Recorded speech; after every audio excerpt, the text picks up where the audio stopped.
சிவகங்கை மாவட்டம் தேவக்கோட்டை ஒத்தக்கடை பகுதியில் பிரச்சாரம் மேற்கொண்ட நாம் தமிழர் கட்சி தலைமை ஒருங்கிணைப்பாளர் சீமான் போக்குவரத்து நெரிசலை ஒழுங்குபடுத்தியது பொதுமக்களிடையே கவனம் பெற்றது.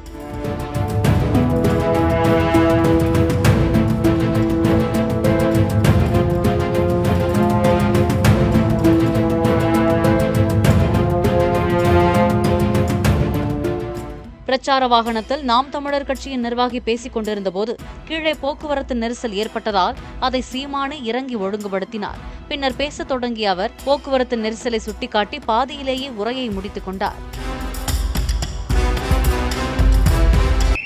உங்களுக்காக வழி விட்டேன்.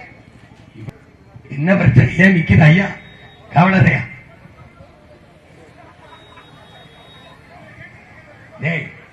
மக்களுக்கு எக்காரணத்தை மட்டும் நம்ம மேல வெறுப்பு வரக்கூடாது. அதனால நம்ம ஒண்ணு செய்வோம். எல்லாத்தையும் சரி செய்ய நினைக்கிறவங்க மகன் ஒரு வாக்க விவசாய சின்னத்துக்கு போட்டு என்னை சட்டசபைக்கு அனுப்புறதுக்கு பாருங்க. நன்றி.